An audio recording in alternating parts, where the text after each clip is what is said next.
Mallory. I live up in the Seattle area.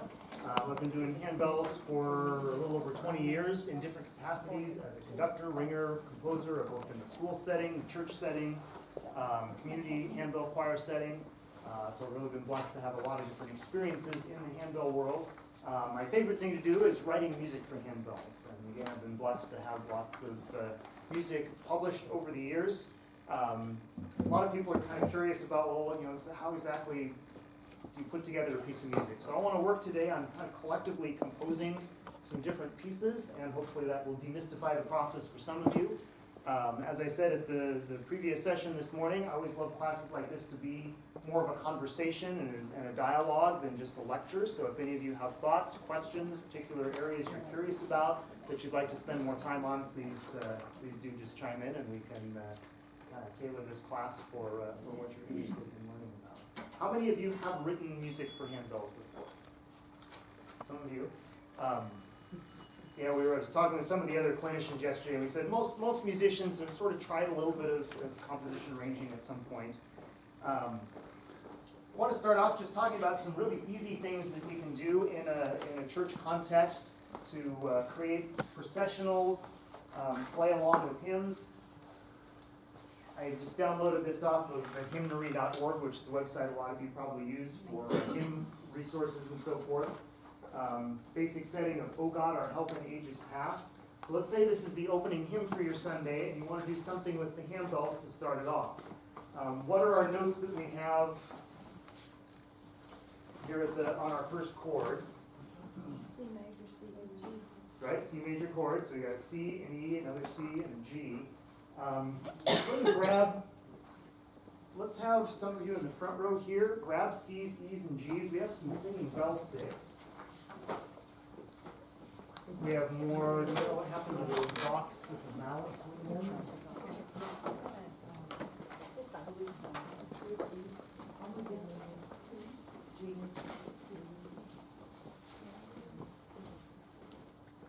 There was a box with some mallets. I think it had some more of these. They're right here on the end. They're right here on the end. Yeah, if we've got at least 4 or 5 of those we can pass out, that'd be great. You want more sticks? I don't see any. There's one more right there. Singing bell, like we were talking about in the last class, doesn't work as well with the high bells. But we'll get the high bells doing something here too. So let's go ahead and get our singing bell going.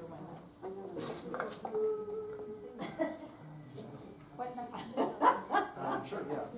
C, E, G. So some C's, E's, and G's. Just really easily, taking the opening note of the chord, you can do your processional in. Let's have the high bells. Since singing bell doesn't work as well, let's just do some random ringing. Maybe even with the mallets. Mallet on the suspended bell. Right? So maybe you start the service. This would work better for maybe a more somber hymn, but it would work for something like this. Saw a little bit of this yesterday at the worship session where the handbell players came in, did some random ringing, and then you go into your organ intro, so something like that. You can take different notes and play arpeggios and things like that. So lots of easy things you can do for intros and processionals on pieces like that. Sometimes I'll have handbells play along with a hymn. It's really easy if you just take something right out of a hymnal and fill in all the rest of the notes. If you've got your C and your G here, depending on if you got 3 octaves, 5 octaves, however many you have, just fill in all the additional duplicates of the notes. So all the, fill in a G there, fill in a C there, fill in an E all the way up to the high C, and do that with every chord and write that out. And I've literally done that and just have the handbells play right along with the hymn, on the first and last verse, things like that. So those are some really easy ways that you can arrange a hymn for congregational singing. Go ahead and have a seat. We're going to talk through some music theory. Some of you who have some theory background, this will be very much review for you. Some of you with less theory background, this might be, a lot of information all at once. Most of you have heard of Pythagoras, the Pythagorean theorem that you see there on the right that you learned in your high school geometry class. Pythagoras also came up with a lot of the beginnings of what we now know as music theory, figured out the overtone series, figured out a lot of the basics for how we do our scales and our chords. And I want to just talk through some things with scales and chords and intervals, just so we have kind of a common vocabulary as we get into actually writing some pieces of music together. Again, this will be a review for some of you, maybe new for others of you. Most of you are familiar with an interval. So if we've got, for example, a B to an E, this is one way of describing the distance between two notes. So if we count B as note number 1, 1, 2, 3, 4, and E is a fourth higher, and the important thing to remember there is you don't start on the B and then count the next note as note number 1. B is note number 1, and then the fourth note is E, so here it is on the lines and the spaces, counting the lines and the spaces, 1, 2, 3, 4, so there's an interval of a fourth. Just one more example, interval of a seventh, starting on a G, 1, 2, 3, 4, 5, 6, 7. G to an F is an interval of a seventh there if you count the lines and the spaces. And any type of G to any type of F is still considered a seventh. We won't have time to get into major sevenths and minor sevenths and so forth. But a G to an F sharp is still a seventh. A G sharp to an F flat would be considered a seventh. Again, there are different variations on the types of intervals there. So questions on that? Everyone understands kind of what an interval is and how that works. So if we're talking about fourths and fifths later on, you know kind of what we're going from. How many of you are familiar with the circle of fifths? So some of you are. The circle of fifths, again, this is just as kind of a math science guy in addition to music. I always love just to see how all these pieces fit together. Here we have all the different key signatures for our major keys. So C major, no sharps and flats. G major has the F sharp. D major has 2 sharps. As you're adding sharps to the key signature, you notice you start with the G sharp, or sorry, the G major, you start with an F sharp, and then you keep the F sharp and add one more for a key signature with 2 sharps. You keep those same 2 sharps and add one more for a key signature with 3 sharps, so on and so forth. You'll notice as you add sharps, the key that you're in goes up by a fifth. So if you start on C, which has no sharps and flats, when you get to G, which has 1 sharp, G, C, D, E, F, G is a fifth higher than C. When you get to 2 sharps, G, A, B, C, D, that's a fifth higher than G, and so on and so forth. It's just kind of cool how that works out, how you go up all the fifths. As you go down by fifths, you get more flats in your key signature. So from C, going down a fifth takes you to F, key signature with a B flat. Since we have a B flat in the key signature, we go down to B flat, 2 flats in the key signature, go down another fifth to E flat with 3 flats in the key signature and so forth. The circle of fifths overlaps down here at the bottom, where a key signature with 5 sharps would be B major, and if you went down all the fifths here until you get to a key signature with 7 flats, it's C flat major, and of course B and C flat are the same note on the piano. So those are called, it says enharmonic keys, B major and C flat major. Usually if you're doing a piece in this key, you would use B major just because 5 sharps is usually easier for people to read than 7 flats. Here you've got 6 sharps or 6 flats, so you can kind of take your pick. You don't see those key signatures as often in handbells as a game like that. So as you're adding sharps, you always add them in this order, F, C, G, D, A, E, B. As you're adding flats, they get added in the order B, E, A, D, G, C, F, which is easy to remember because it spells B to start it out, B, G, C, F. There are a couple of shortcuts you can use to figure out your key signature. If you've got sharps in the key signature, you can look at the last sharp. So like right here, for example, what's that sharp? G sharp. That's a G sharp, and a half step higher, the very next note higher on the piano from G sharp is an A. So you're in the key of A major. So that might be a useful trick for some of you. Or if you've got 4 sharps and you think, gosh, I don't remember what key signature that is, you look at the last sharp, is it D sharp? Half step higher than D sharp, the very next note higher is an E, so you're in the key of E major. It's especially helpful when you get down, to something like this. Okay, your last sharp is a B sharp, the next note higher is a C sharp, so it's the key of C sharp major. For flats, as long as you've got at least 2 flats in the key signature, you can just look at the second to last flat. So like if you see 4 flats, you think, gosh, I can't remember what that key signature is. The second to last flat is an A flat, so you're in the key of A flat major. Again, especially helpful if you get to key signatures you don't see very often. Second to last flat is a C flat, so we're in the key of C flat major. So questions about that, figuring out your key signatures? So this is these are the major key signatures. Talk about major keys here mostly today. There are lots of different kinds of scales. The scales we use most often in Western music in the 21st century are major and minor scales. All major scales have the same pattern of whole steps and half steps. So whatever note you start on, like if we start on a C and we go up a whole step, which is 2 half steps. A half step is 2 notes right next to each other. So we got 1 note in between there. So we got the whole step, another whole step, then a half step, because there's no note in between, it's 2 notes next to each other. Whole step, whole step, whole step, half step. Anytime you use that pattern, you'll have what's called the major scale. And if you start on different notes, you'll end up with different patterns of whole steps and half steps. If we start that same pattern of whole steps and half steps on the D, we go a whole step, and then a whole step. Whole step is 2 half steps, so we go up to the F sharp, and then a half step takes us to the G. Whole step, whole step. Whole step takes us to C sharp, and then a half step takes us to the D. So it's the same pattern of whole steps and half steps.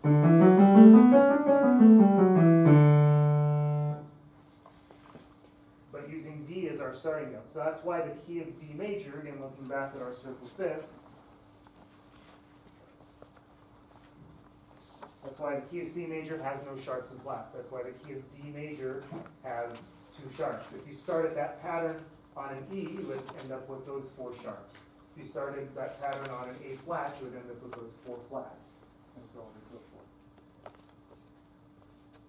Questions about the major scale? Again, I know this was review for some of you. I'm going through maybe kind of quickly for some others of you. But the reason this is significant, and this kind of goes, when you get into all the theory of how the overtones work and so forth, all the stuff Pythagoras figured out, with the C major scale, C, the note C tends to sound like home for us. It just kind of doesn't sound finished. There we go. The note C always sounds like home. So when you're in the key of C, C is a good resting place. If you're in the key of D, C doesn't sound like such a resting place. So there's our D is our home base in the key of D. Most of you are probably familiar with chords. A chord is just any group of notes. Usually we look at chords in terms of triads, which is a group of 3 notes, and usually it's a stack of thirds, intervals of a third. So a C major chord, you go the 1st, 3rd, and 5th scale degree. So C, D, E, F, G. So C, D, and G, there's a major chord. You do that using the notes of the B flat scale, just a few different examples here, which would be B flat, C, D, E flat, F. 1st, 3rd, 5th scale degree make the B flat major scale. And again, some examples in A major and E flat major. The minor scale, we won't do as much with minor scales today, but the minor scale is a different pattern of whole steps and half steps. There are different variations on minor scales, but what we call the natural minor has the same key signature as the major scale 3 half steps down. So if you're in the key of C major, which is all white notes, if you go 3 half steps lower, so from C, B, B flat, A. B flat A down to A. If you use all the white notes, the same notes as the C major scale, but starting on A, you end up with the A minor scale. So that's what's called the relative minor for C major. C major, A minor have the same key signature, the same notes, just starting in a different place. So what would be the relative minor for D major? You can picture a piano keyboard, start on D, and then go down 3 half steps. B minor, right? So you have D major, go down to C sharp, C, and then down to a B. Also has 2 sharps. So if you see two sharps in the key signature, you're not really sure if it's D major or B minor, unless you look at usually where the piece will start and end. If it's in the key of D major, it'll usually, not always, but usually start and end on a D major chord or some significant D note. And if it's in D minor, it'll start and end on some significant B note or B minor chord. So using the notes of the minor scale, the difference between the major and the minor scale ends up being just the middle note. So C major, there's our first, third, and our fifth scale degree, makes a C major chord. C minor has the same key signature as E flat major, because that's 3/2 steps lower. So the third and fifth scale degree, there's C and then E flat and then G for a C minor chord. So the middle note is the only note that's different. So C major and C minor. Questions about major and minor? Again, I know I'm kind of going through this quickly. I just want to sort of make sure we have some common vocabulary as we actually start writing a couple of arrangements together.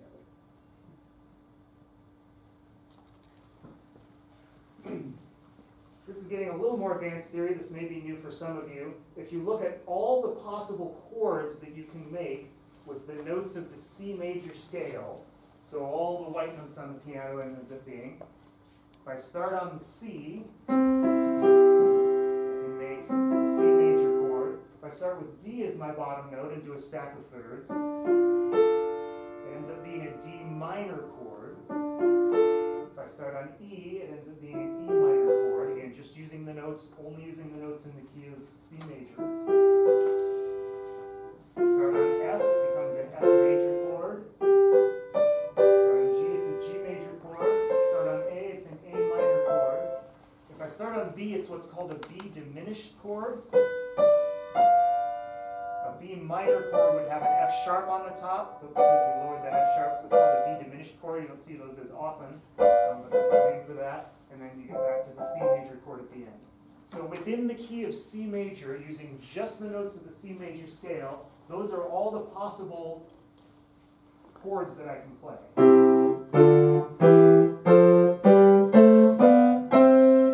And whatever key you do this in, the 1 and the 4 and the 5 chords, the chords that are built on the first, fourth, and fifth scale degree will always be major chords. Again, just kind of the way it works out. And the 2 and the 3 and the 6th chord, the ones built on the second, third, and sixth degree of the scale will always be minor chords. And then the 7th will be a diminished chord. They usually put a little degree sign to indicate diminished. And a lot of the times when you're doing music theory, you'll do capital letters for the major chords and then lowercase letters for the minor chords. Questions about this so far? Again, this is maybe getting into a little more advanced music theory for some of you. Here's an example using the key of F major. So using the F major scale, the key of F has a B flat in it. And again, making all of the notes, all of the chords that I can make using the notes of the F major scale, so using mostly white notes and just the B flat. So again, we have F major, G minor, A minor, B flat major, C major, D minor, E diminished, and then again with F major. These are what's called diatonic chords. These are all the chords that fit into the key signature. So a lot of pieces just use these diatonic chords. You always hear people say, rock music has just 3 chords. Those tend to be the 1, 4, and 5 chords. There's a lot of songs that just use those 3 chords. So again, questions on the chords of the scale.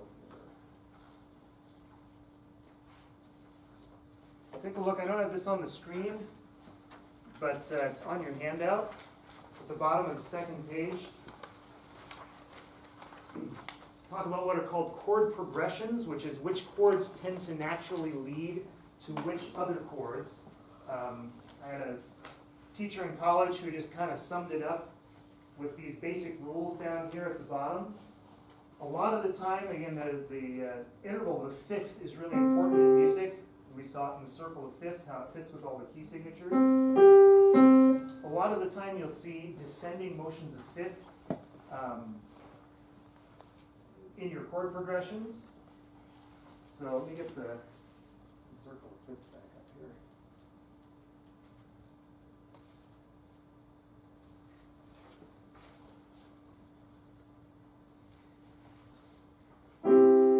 So let's take in the key of C, take in the key of C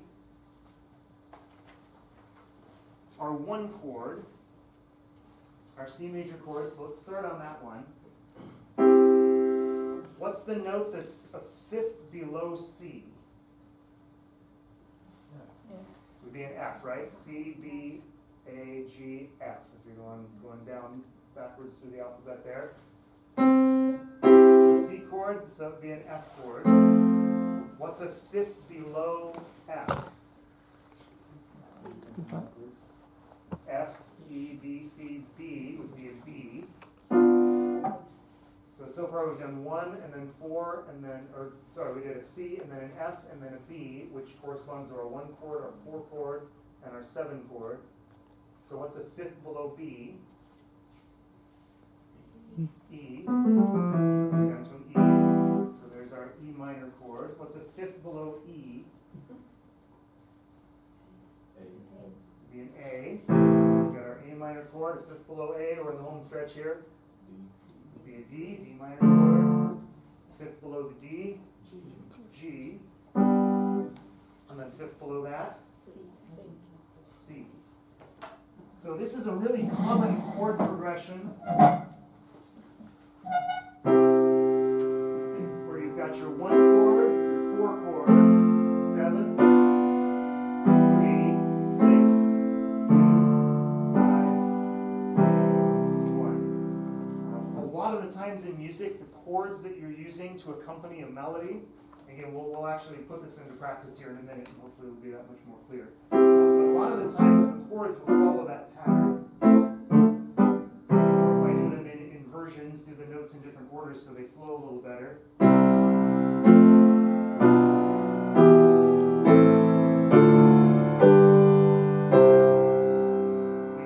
Science behind why that interval of a fifth is so important, but that tends to feel like a very natural progression for us when you have the chords moving down by fifths.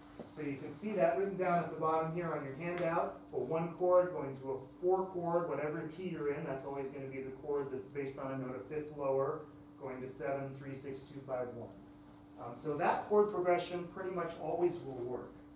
Stepwise motion also tends to work, where you go from 1 chord to a 2 chord, 3, 4, 5, 6, 7, or the other way around. 1, 4, and 5, because they're such strong chords in each key signature, tend to work going just about anywhere. And then the sixth chord occasionally goes to a 4.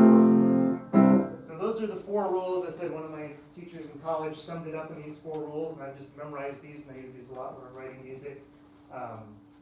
These 4 rules about what types of chord movements, what types of chord patterns tend to work really well. Obviously, you can break these rules. One sort of overarching rule to anything we talk about today is feel free to break the rules whenever the situation calls for it. Some of the best music out there is music that doesn't always follow the rules. But these are 4 rules that will almost always work. Questions about this? We're sort of, fast forwarding through the first 6 months of Theory 101 in about 20 minutes here. So, hopefully there's a review for some of you, but that may be brand new for others of you. Let's talk about how we actually put this into practice when we're arranging a piece, which is what you all came for in the first place. You should have on the final page a couple of melodies, and we're going to harmonize these melodies and then turn it into an arrangement. Again, hopefully this will inspire some of you, if you haven't written pieces of music before, to actually try this on your own. How many of you use the program Finale? Are you familiar with that program? Anyone a Sibelius user? The 2 main notation programs, and if you have questions about that, we can get into that afterwards. The 2 main notation programs that are out there are Finale and Sibelius. I use finale. Sibelius is pretty similar. They're kind of evenly split between which composers use which ones. But this is finale just for those who are interested in it. There are some, a lot of composers out there even today who still do everything by hand. So that's an approach that you can use too. But I put in the melody here for Amazing Grace, which you'll see on your handout here. Let's come up with a chord progression that will work to fit with this melody. So we've got our melody here.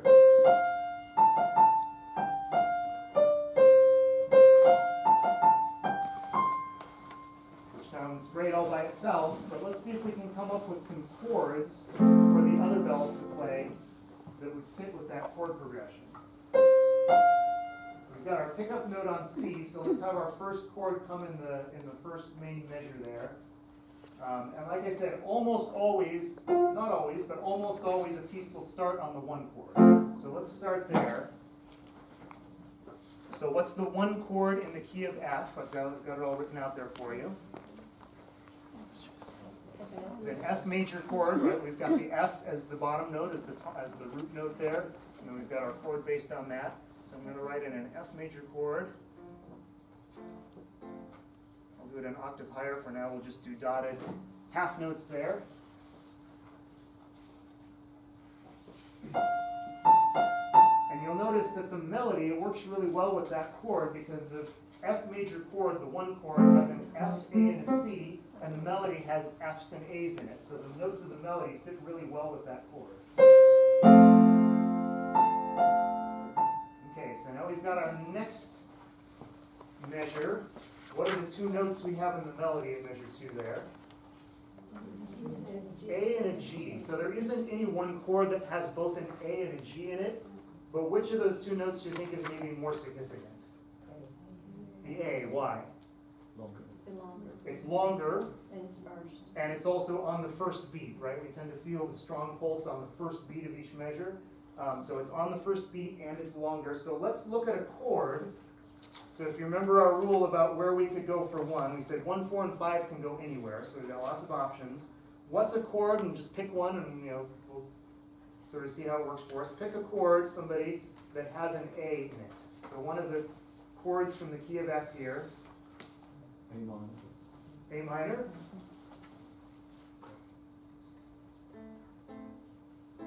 So there we go, I've got our A minor chord. We'll kind of fill in some chords and then we'll play it and we'll decide if we like it and we can make some changes if we want to. Our next measure there, measure 3, we've got what two notes?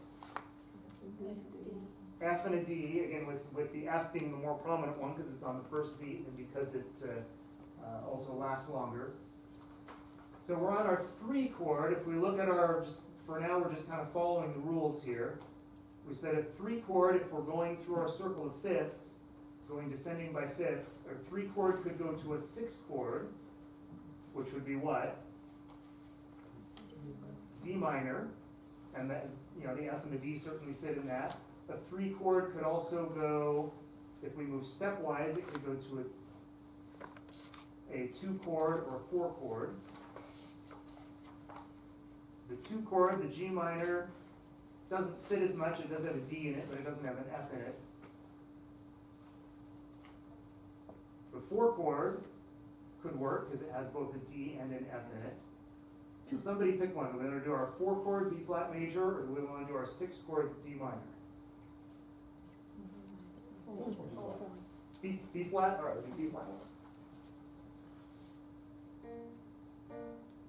And obviously we'll fix it later so that the notes, usually you don't do, usually notes above C, middle C are in the treble clef, so we'll fix all that later on. We're just seeing if we have a harmonization that we like to start out with. Okay, so we've got our 1 chord, our 3 chord, and our 4 chord. Going on to measure 4, so our 4 chord, 1, 4, and 5, it says usually work going anywhere. So we can go to any chord we want to next. So we've got 2 C's in measure 4, so what's a chord with a C in it?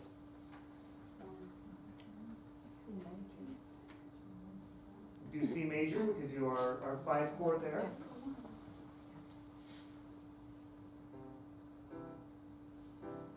So let's see what we've got so far.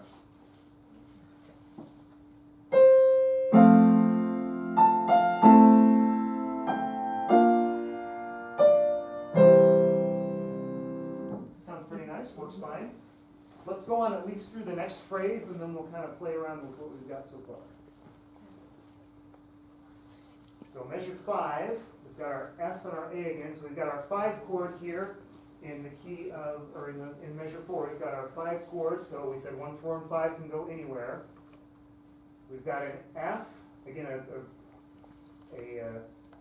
prominent F, and then 2 8 notes on A and F. So what's a chord that at least has an F in it and possibly has an F and an A in it? F major, we go back to our 1 chord there.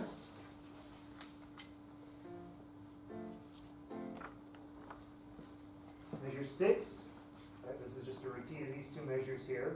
Let's maybe do something different this time just for variety. We had our 1 chord going to a 3 chord before.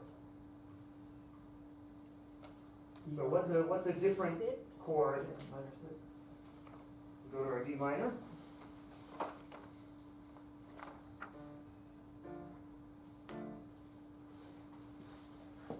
Good, and then using our rules over here, 6 could either go to the 2 chord, so we're looking for something that fits with this C here. It could either go to the 2 chord, if we go stepwise, it could go to the 5 chord, or the 7 chord, or we also said one of the special rules is 6 works well going to a 4.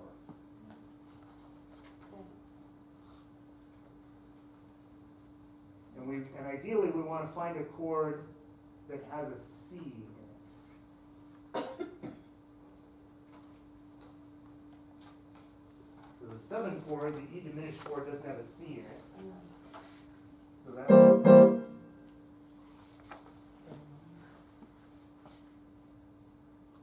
what do you think? Maybe the 5 chord there. We go from 6 down to 5.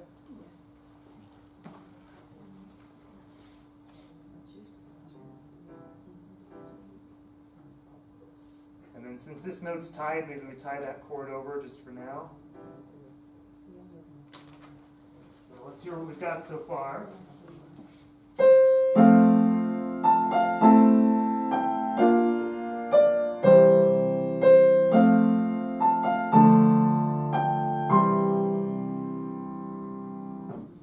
Sounds fine. So that would certainly be one option for harmonizing this. Whenever I'm writing out a hymn arrangement, I always like to try to come up with something different than what's in the hymnal.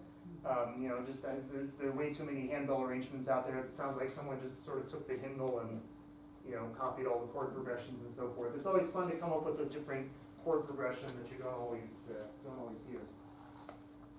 But let's start playing around with this much so far.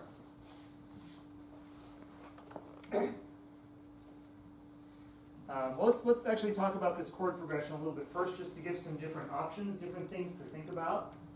We'll go ahead and keep this chord progression as it is. A lot of the time,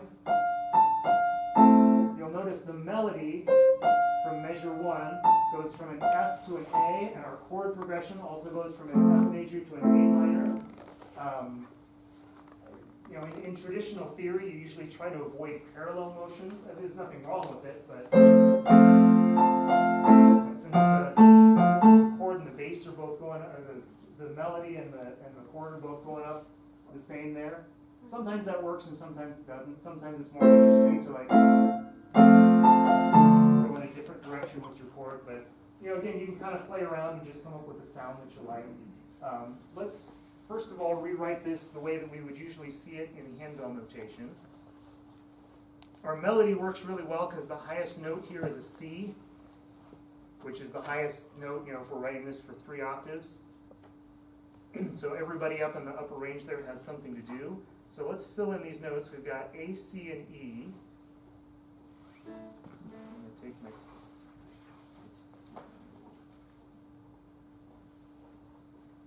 take my E, because that would usually be written in the treble clef. And then we've got our F and our D. fill in a few notes again just to give everyone something to do here. I'm just doubling up. We've got the F, A, and the C, so I'm doubling up a few notes. Since the C6 ringer on up has stuff to do, I'll make sure everybody else has something to do. That's just part of the nature of writing for handbells. You know, a lot of you have played pieces where you're in a particular spot and you have like one note in the whole piece. So ideally, as you're writing, you try to make it so everyone's got something to do. So I'm going to fill in all of the notes of the chord up to the A5, B5 position, just so everyone's got something to play. Goes down there.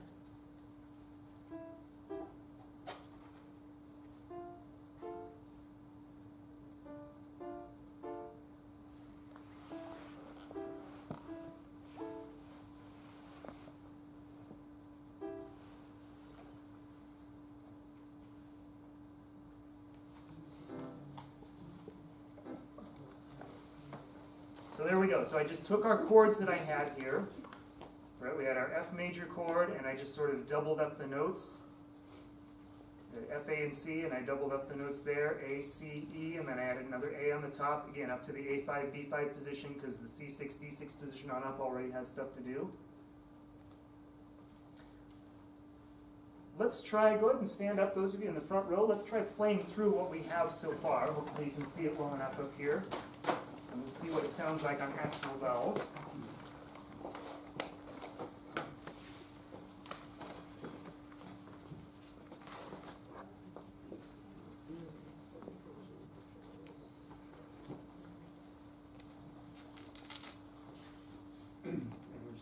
Exactly as written. Zoom it in a little.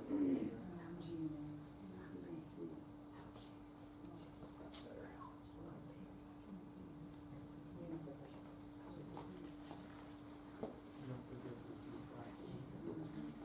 So yeah, remember this B flat in our key signature.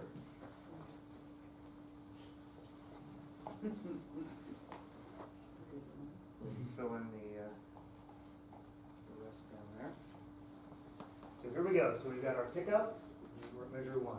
Here we go. 1 and 2, 3. Measure 1. 3. Measure 2. 2. 3. Measure 3. 3. Measure 4. Measure 5. 3 and 6. 2. 3. Good. Let's try it one more time. Good practice run through here. Here we go, one more time from the top. Ready? 1 and 2, 3, measure 1, 2, 3, and 2.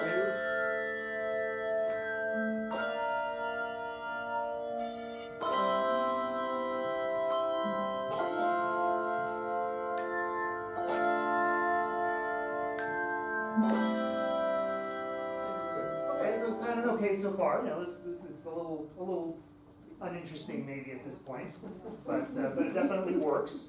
So again, you know, hopefully it's enough to kind of get you started. Let's play around with this much a little bit and sort of see if we can come up with some more creative things to do. So maybe right now we've just got the chords as dotted half notes, just filling up the whole measure. Let's try a different rhythm here. This is where I'm going to look at my melody. A lot of times in music, you want to have it sort of be conversational between the melody and the accompaniment. So the melody has what kind of a note to start out? A half note. So there's nothing, in fact, all the way through here, you'll notice there's nothing on beat 2 in the melody. It's always 1, 2, 3, and 1, 2, 3, 1, 2, 3. So if we're talking about getting some back and forth between the accompaniment and the melody, one option would be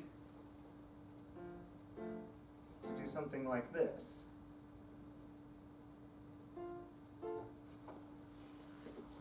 So that way the accompaniment, everyone's doing beat 1 together, so we get that strong beat 1. The accompaniment has something to say on beat 2, and the melody has something to say on beat 3. So we've got kind of this back and forth going between the melody and the accompaniment. So let me fill that in for the rest of it, and we'll try playing it that way.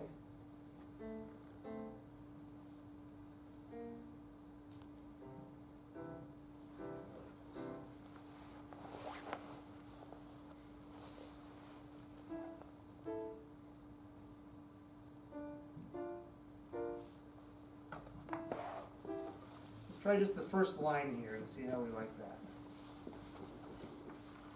Here we go. 1, 2, and 3. 1.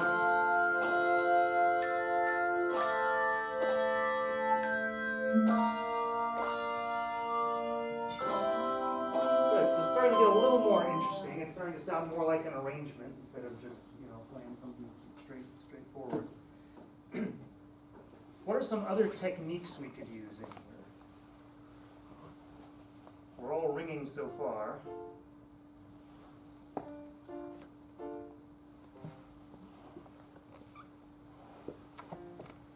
How about especially on this note here where we've got a long note, measure 7 and 8, we've got a long note in the accompaniment and a long note in the melody. What's something more interesting we could do there? What's a technique that you often see on a long note? There's a couple of possibilities. Tower swing would be a possibility. So sure, we could add a tower swing, maybe down on 2 and up on beat 1.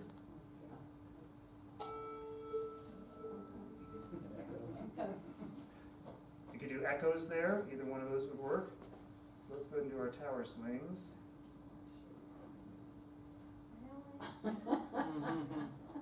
You could do a shake. Those are, I mean, any one of those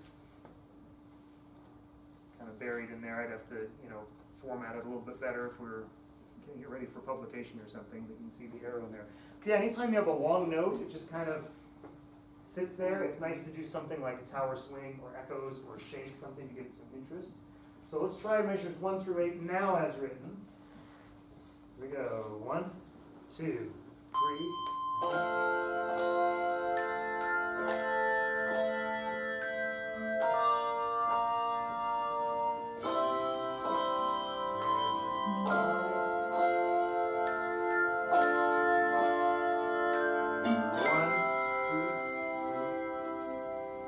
That's an option. So again, it's starting to get a little bit more interesting.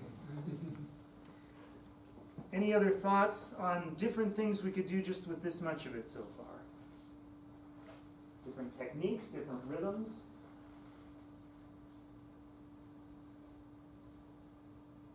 If we wanted more of an energetic version of Amazing Grace, we could maybe do something with mallets. You could take this whole. We could just do all 8th note mallets down here, something like that. A lot of different options. Let's try that just to see what it sounds like. Those of you in the accompaniment, I'm not going to take the time to actually write it in, but let's just play 8th note mallets the whole time with our melody over the top. So here we go from the top. 1, 2, 3.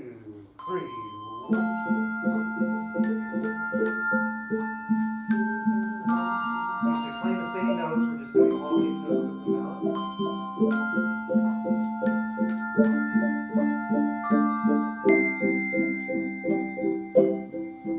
Good. So there's some different things, different approaches you can take.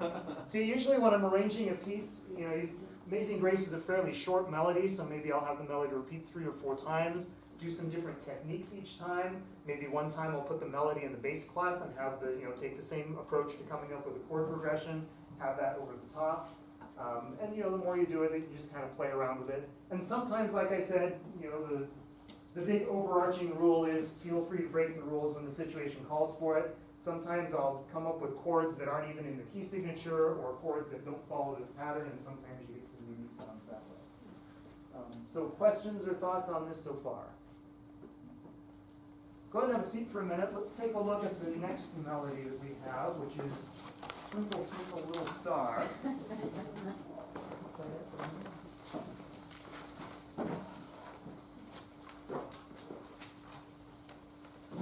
Tried to use just kind of some familiar melodies for us here. Up here, this is another consideration, and any instrument that you're writing for, you have to think about this. I've written the melody up here in the key of C major, with no sharps and no flats. So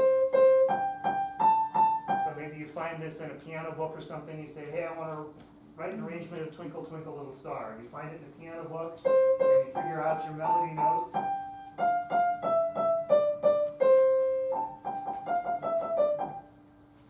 What's the problem problem with this from a handbell point of view? What's your B6, C7 ringer going to be thinking while you're playing this arrangement? No notes. Grrr, nothing for you to play, right? So on any instrument, you might find the melody in the key of C, but maybe if you're writing it for an oboe or a trumpet or whatever, you might say, oh, that's a little high in its range, or that's a little low in its range. And again, just when you're writing for a 3 to 5 octave handbell choir, ideally you want to give everyone something to do. You want everyone to be engaged in the music. So that's why in the version you have here, I changed the key signature to the key of E flat major, specifically because that's the key, you just kind of figure out, okay, what key signature will give all of my people something to do. In that key signature, the top note is a C. If I had picked a key signature like F, whoops, now our top note is a D. So for a 3 octave choir, we're not going to have that D. Even in a 4 or 5 octave choir, you may not want to have melody notes going up there. So yeah, usually in handbell music, you try to have your top note be a C because that fits the range of the handbells really well. So that's one of the considerations that goes in. If you say, why has this piece got 4 sharps in it, or why has this piece got 3 flats? Why don't they just do everything in the key of C major? That's one of the reasons, is trying to make the range work for the instrument. Or maybe later on, I want to have the melody go into the bass clef. The lowest note's E flat, and now my C4, D4 ringer has nothing to do. So maybe when the melody goes in the bass clef, I'll change key to the key of C major for that verse. Again, those are some of the considerations that you do when you're putting this together. Just to spice things up a little bit, in this example, let's use what are called 7th chords. So we've still got our group of chords that fit in the key signature there. But if you do a stack of thirds where you add one more note, so here's our E flat major chord. If I go one more higher, so it's called an E flat major 7th chord. And then you do the same thing.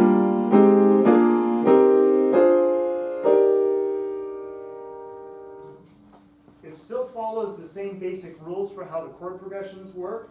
7th chords give it a little more of a jazzy feel. A lot of jazz players, use these kind of 7th chords. And sometimes they'll even go up another couple of thirds there and make 9th chords and 11th chords and 13th chords. But we'll just stick with 7th chords, just again to give a little sound. So we want to make kind of a jazzy sounding arrangement of Twinkle, Twinkle, Star. We're using 7th chords. So what's a chord we can use at the beginning? Almost always you'll start with your 1 chord. So let's take our major 7th chord here.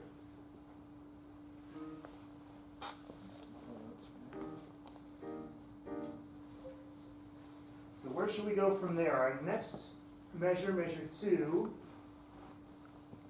we have 2 beats of C and 1 beat of B flat.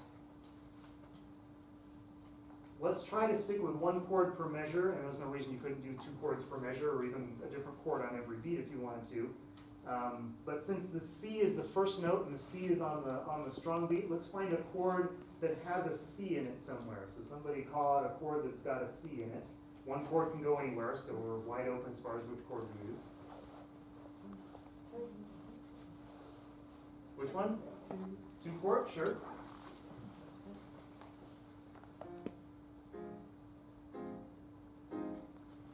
Good, so our 2 chord typically would go either to the 3 chord or to the 5 chord. Again, we've got an A flat and a G, but let's focus on the A flat just because that's the one that starts on the strong beat there.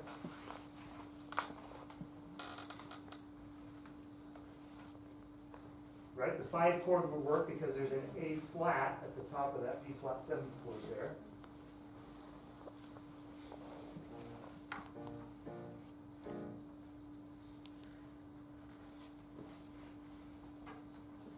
Four chord can go anywhere, so where do we want to go for measure 4?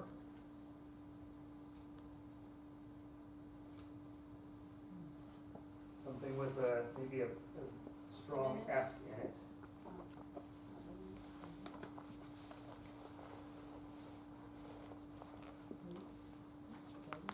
3, let's try the 3 chord. And again, this is part of composition. A lot of time I'll just sit down at the piano and try some chord progressions, and you might try it and say, yeah, I don't really like that. Let me try something else. Let's see how this sounds.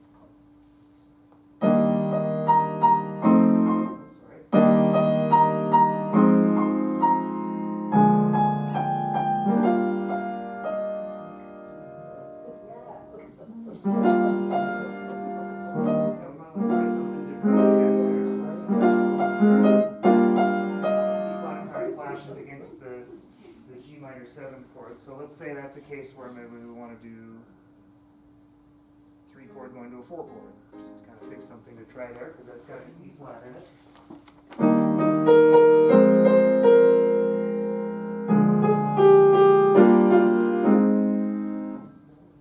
So again, it's kind of a jazz. If we're going for more of a jazzy sound, that's something that could work. Let's try a different approach here on this. As far as our accompaniment.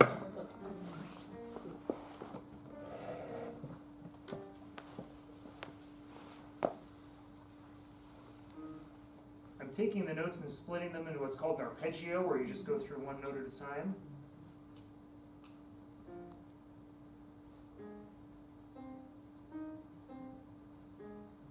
So everyone sees what I'm doing. I'm taking the chord here and then just going da, da, da, da, da, da, going through the notes of the chord there.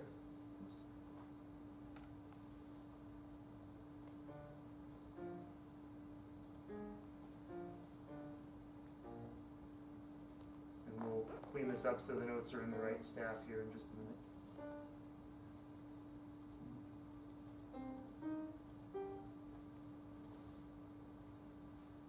So if we want to do this as an LV,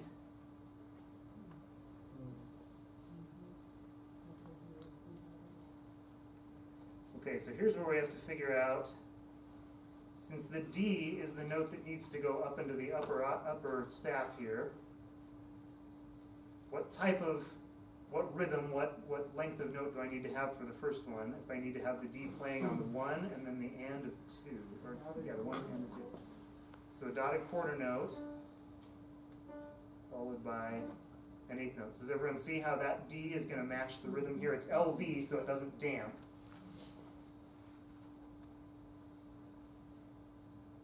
So now I'm going to get rid of this one and then turn this into a quarter note. So that's, again, just one of the considerations of the notation for how handbells is written with the C5 and below in the bass clef. It's exactly the same as what I had before with the LV.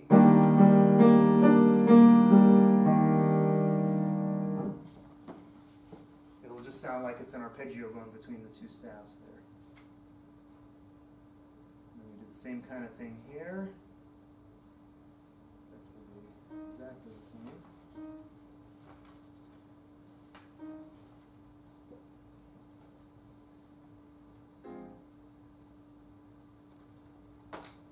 So again, same thing, just divide it up between the two staves. So here we've got a B flat, and if we're writing this for 3 octaves, let's say we might have a 4th octave choir, so we want to have the B flat down there.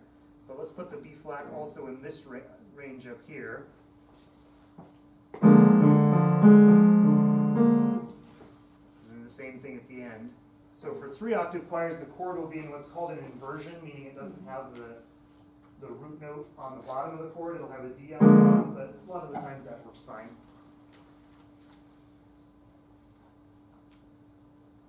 So then let's add, we need our D and our F up here. Changes at the end. So if you see what I'm doing, I'm taking any time that the notes above the middle C play, and I'm just putting them up here with a rhythm that matches where they occur. And I'll get rid of them from the bass clef. And lengthen the notes before it.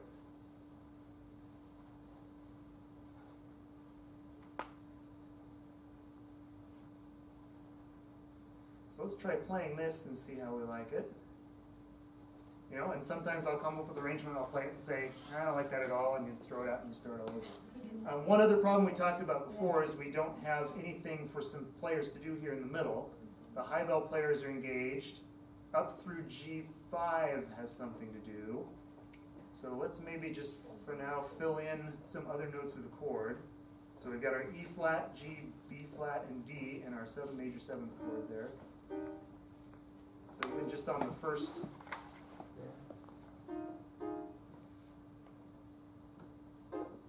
note of each chord, since it's LV anyway, at least we'll give those players something to do here.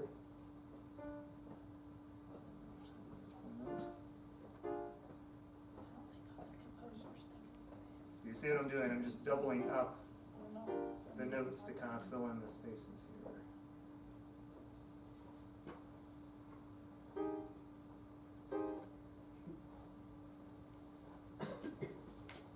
So let's give that a try. Go ahead and grab your bells again. And we might hear it and say, yeah, that's kind of a neat sound. We might hear it and say, yeah, let's. Or I like it all, but I don't like measure 2, or, you know, who knows. I want my royalties. Yeah.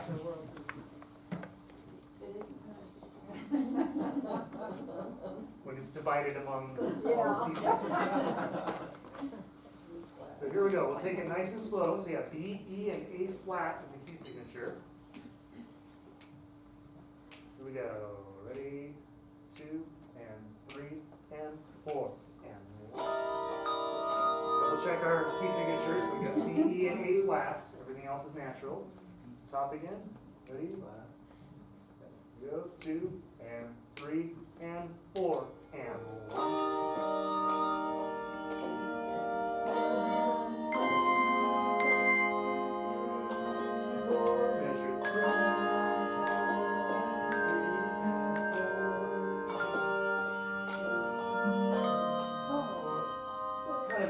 Sound, you know, sort of the ethereal, new agey version of Twinkle, Twinkle, Little Star.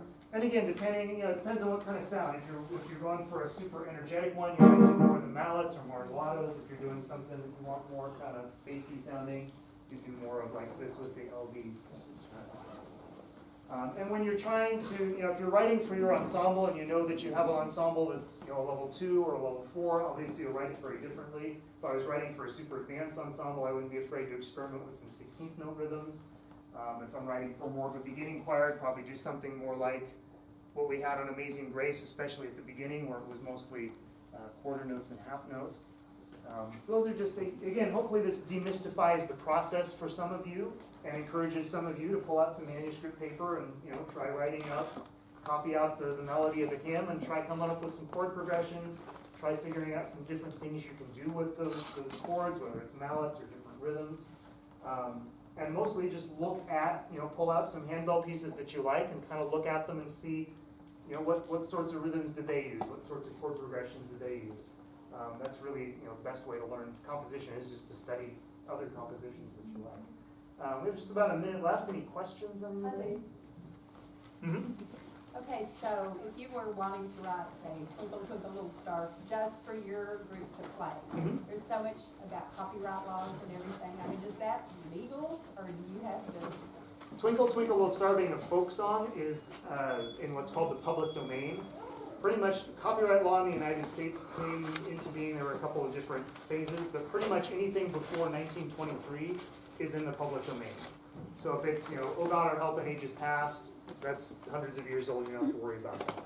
If you're wanting to write an arrangement of the latest Taylor Swift song, that's under copyright, even if you're just writing it for your own group and just performing it, for your congregation or a concert or something, you do legally need to pay a fee for the use of the piece.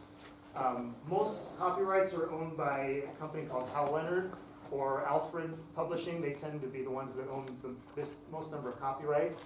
And if you go to halleonard.com or alfred.com, there are copyright links where it'll actually walk you through the process of, type in the name of the piece and the, songwriter and that kind of thing. And then it sends a form to them and they'll send something back to you saying,